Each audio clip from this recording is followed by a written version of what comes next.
Today, Americans are taste testing German beer. In Prost! Let's drink.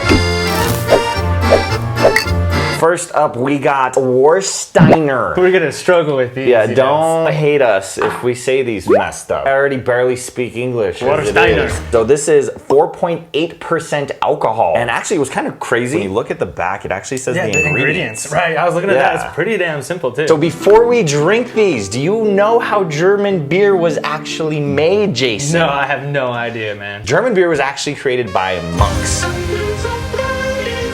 So they needed something to help them when they were fasting to get over hunger. So they created a thing called liquid bread. And it was pretty much just beer, and they would drink it, make them a little shitty while they're fasting, makes you get through the days a lot easier. And then it became so damn popular, they started actually brewing the shit and selling it. And here we now have some good old German beer. So thank you, monks. I appreciate ya. Cheers.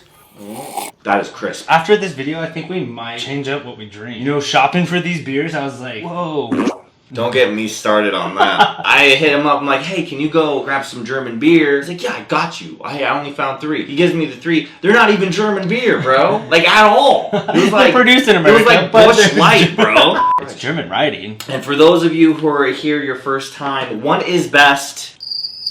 How many is 6? 6. I didn't know 6, 8, 4. How many are we doing? And 6 is the worst. 6 is the worst. That is an absolutely incredible beer. Very light. But dark at the same time, like dark in the taste. It's just not very heavy. So you want to know another crazy thing? What's that? They actually have a beer police squad. They police the beer. German purity law? No, so German purity law just says like you have to use like hops and malt barley and water. Okay. But the police thing is it's an actual police force that keeps up with people not getting screwed over with beer. So if your like cup isn't filled to the line, that's like a big deal out there. They're like, you going to jail. You see that shit? That's prison time. The boss is son. out there trying to skimp a little bit. They're like, no, fill it to the brim. Dude, they're hardcore up in there. They want to make sure they get their beer. I don't remember what the exact statistic is, but I think it's like something like the average German drinks 100 liters of beer a year. So it's actually 106 liters, which amounts to 299 12-ounce bottles of beer a year. I think this is really good. Where do you want to put this for now? I think we should put it in like second. Let's do it. Yeah. We got Becks. This beer is 5% alcohol. It looks like a Stella and a Heineken. It looks very came out of Germany. It looks like the Coca-Cola of German beer, right? So but this is brewed in St. Louis, Missouri. Exactly. So I was about to say that. Becks was owned by a German family until 2001. And then it was sold to a Belgian company that ended up merging with none other than Busch. That's why it's like a Heineken Stella. Cheers, by the way. Goddamn, kind of tastes like a Stella Heineken.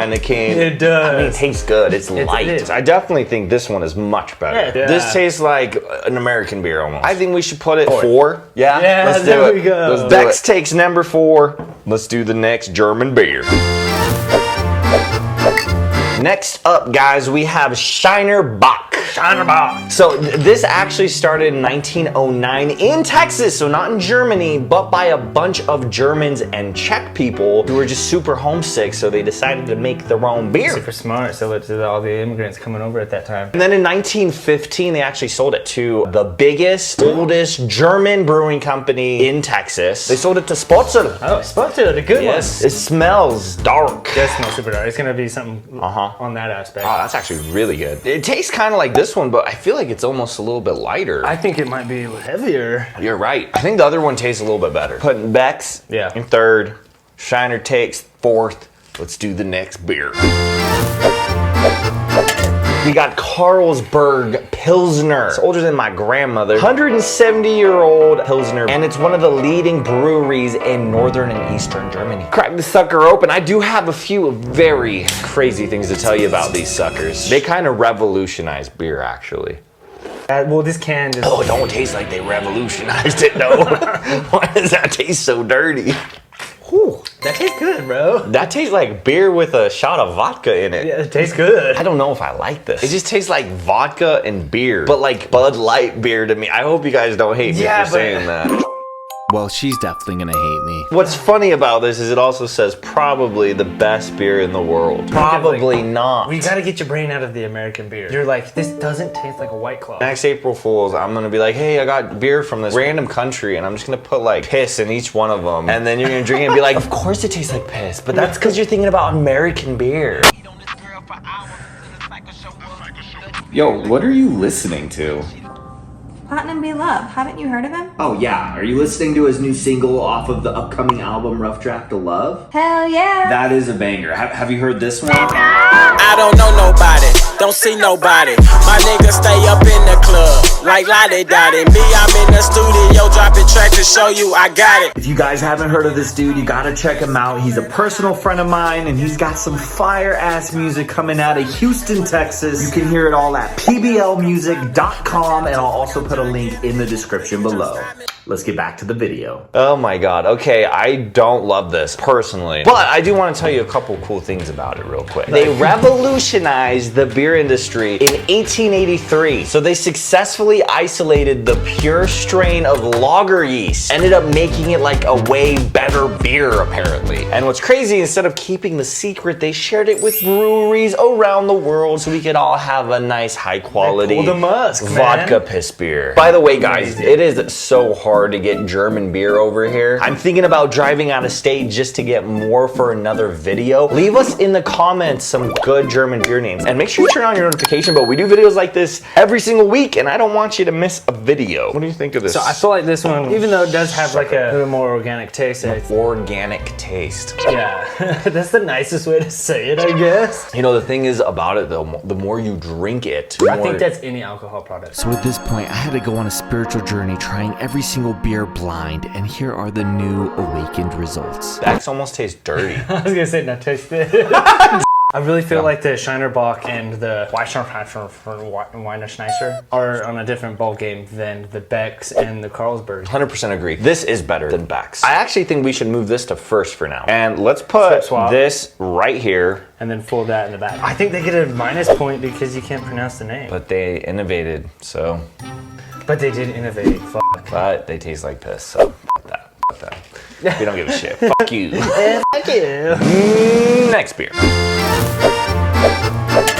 Pilsner Urquell. That turned French real quick. Yeah, it's not even German either. It is a Czech beer, but over 6% of Germans do drink it. Cheers, my friend. Whoa, that tastes good and different. This tastes different in a good way. You licked a good candy out of your grandmother's ashtray, bro. I thought you were gonna say out of your grandmother's ass cheek. We have different experiences. I had a different childhood than most. You know, it tastes almost like it's nitro. I think I like this a lot. It's really thick. It tastes like a milkshake. What do you think we should do here, son? Third place. Ta-da! Let's do the final German beer.